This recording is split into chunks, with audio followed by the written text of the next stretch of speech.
Hello guys, update lang po sa project natin. Ito po, click natin yung ayan, ito yung login guys. Mag sign up muna tayo kasi wala pa tayong account. Magandang pangalan, EJ Power.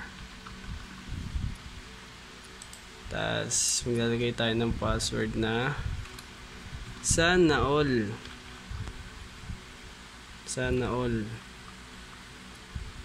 Itang Sana all. Yan. Repeat password.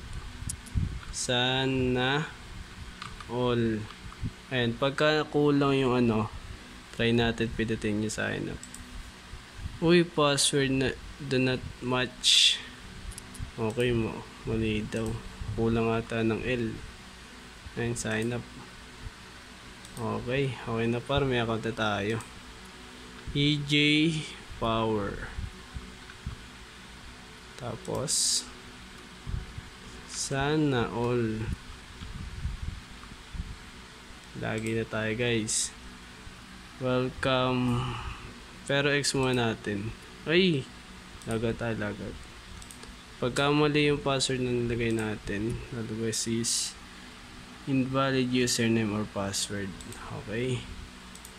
Kulang ng L. Yan. Welcome, EJ Power.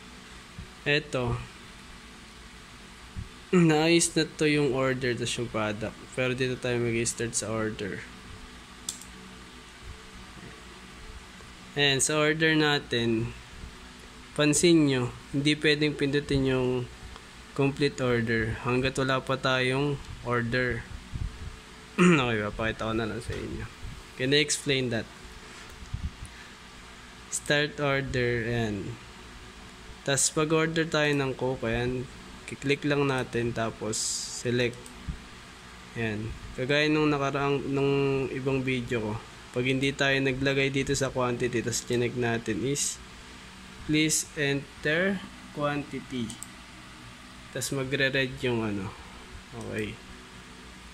Tapos lalagay tayo ng 1 para ayan.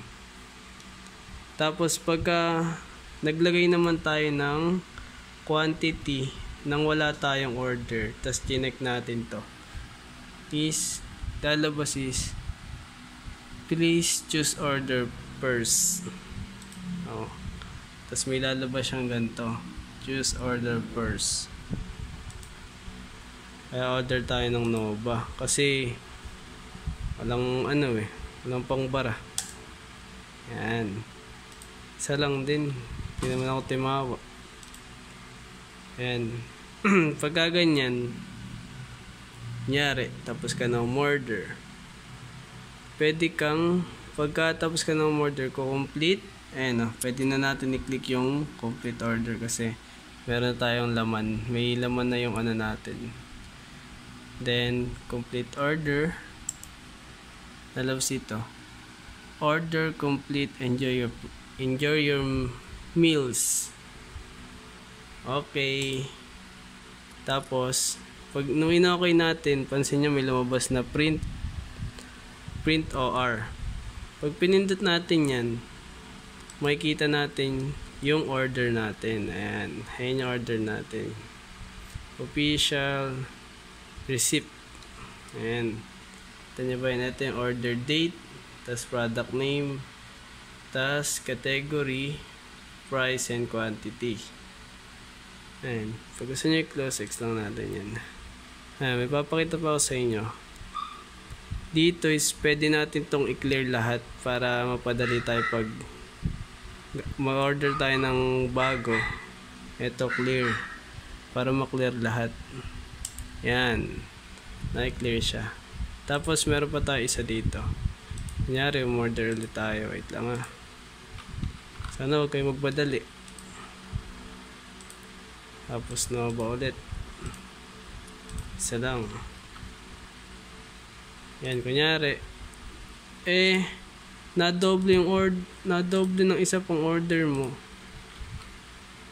Siyempre Kakabahan ka niyan. Ay, nako, na doble. Pwede mo siyang i-click. Pwede mo siyang i-click para di ka na mag-clear.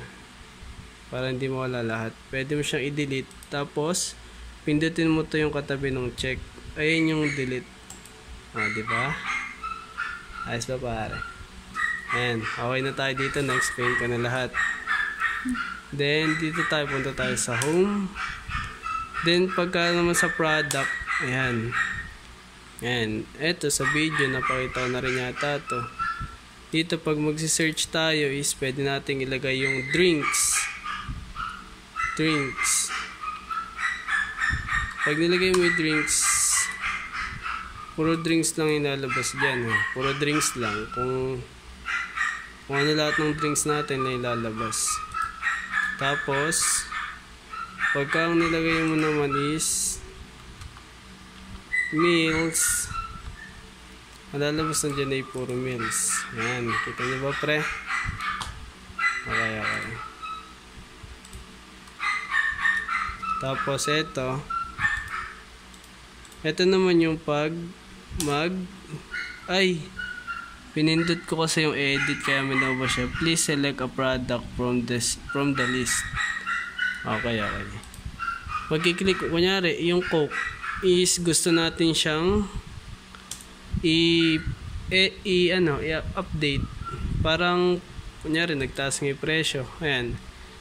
Ang pwede lang nating palitan dito is ang quantity tapos yung price. Ito bawal natin palitan yung drinks na to, yung category kasi meron bang Coke na chicheria? Wala naman. Etong Coke, Coke lang naman yan. Diyan tayo mag-update. Kunyari, gagawin natin, sige. Gawin natin siyang 27 kasi nga nagtaas. Change, save. Yan, makikita nyo. Record natin. 27 na yung kanyang price. 27 na.